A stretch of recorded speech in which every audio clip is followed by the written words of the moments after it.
Sinead stayed top of the charts for 4 weeks, until a hip-hop collective with a young frontwoman to rival Betty Boo found themselves waiting in the wings. When we were going up on the stage, Sinead O'Connor was finishing Nothing Compares to You. And she came off. And when she came down the stairs past me, she looked at me and said, it'll be you next week. And then walked away, and I just went, ooh. And the leader of that collective had Top of the Pops history.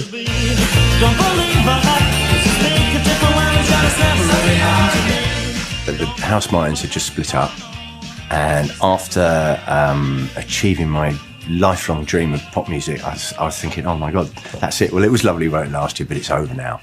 But then I'd fallen on my feet with a new career as a remixer and as a DJ. You would take an instrumental track or 2 copies of a record and just repeat the same breakbeat or loop over again, and then people would rap over it and sing over it. I left school when I was 16 and spent all my time going up to the West End, buying tunes, sitting in bedrooms, learning to DJ. Would buy some breaks and then get probably a 70s tune and mix it over the top. That was how we spent our time every day, every night.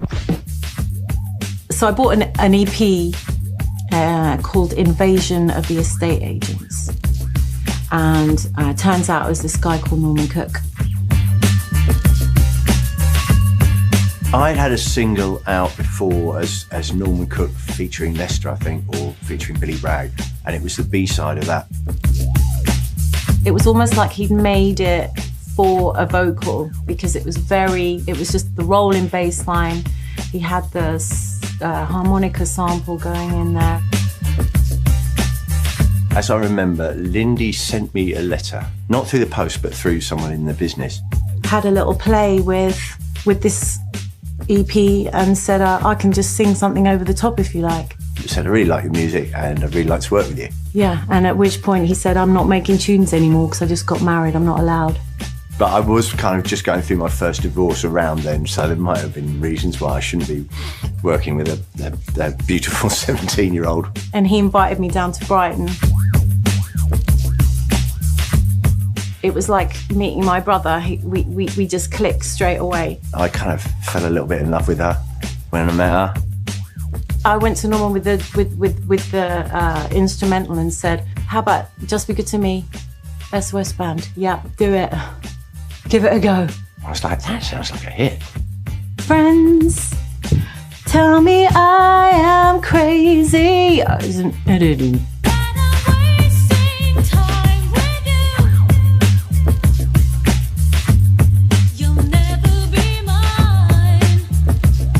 And then, and literally 3 weeks later, pow, into the charts. Let me introduce you to a real success story. Beats International climbed into the charts very high first week. Now they're even higher. Now Britain's number 2, Beats International, Dub Be Good to Me. Listen to the boy from the big bad city. This is Jam Hot. This is Jam Hot.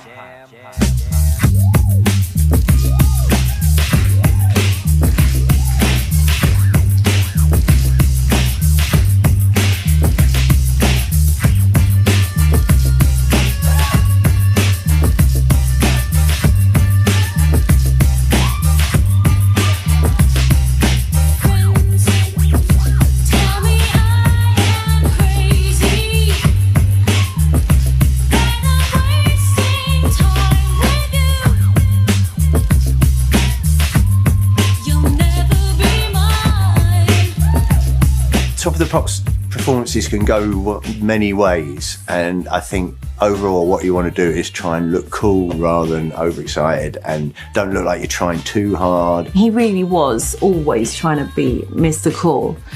Don't get excited, don't dress up, don't bother. I was like, okay, all right, no. So went to the studio, no makeup, no makeup, thank you. And you know, everyone else in their spangly things and everyone getting their show gear ready, and Cook's like, you know, just smoking a fag, no fancy stuff. And I was like, can I borrow your jacket? Because I wasn't kind of quite sure about what I was wearing. I just put his jacket on.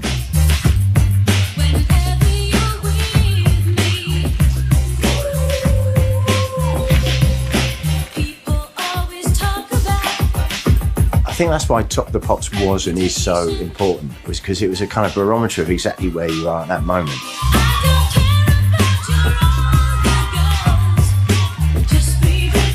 It's the snapshot that will come back to 30 years later and still be shown. It'll either, you know, bring back nostalgia or why did I wear shorts on Top of the Pops?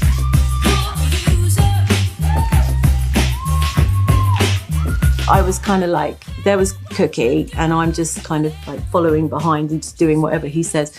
And he said, yeah, no hands in the air, just keep it real, keep it down, low.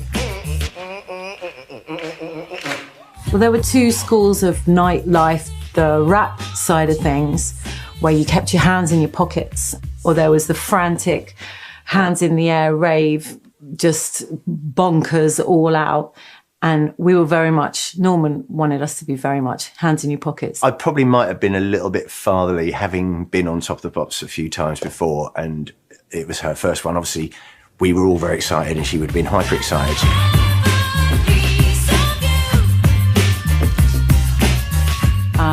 Hold your mic like that. It's like, yeah, hold my mic like that. You know, that's how rappers sit. You know, do they think so? Yep. Mic like that.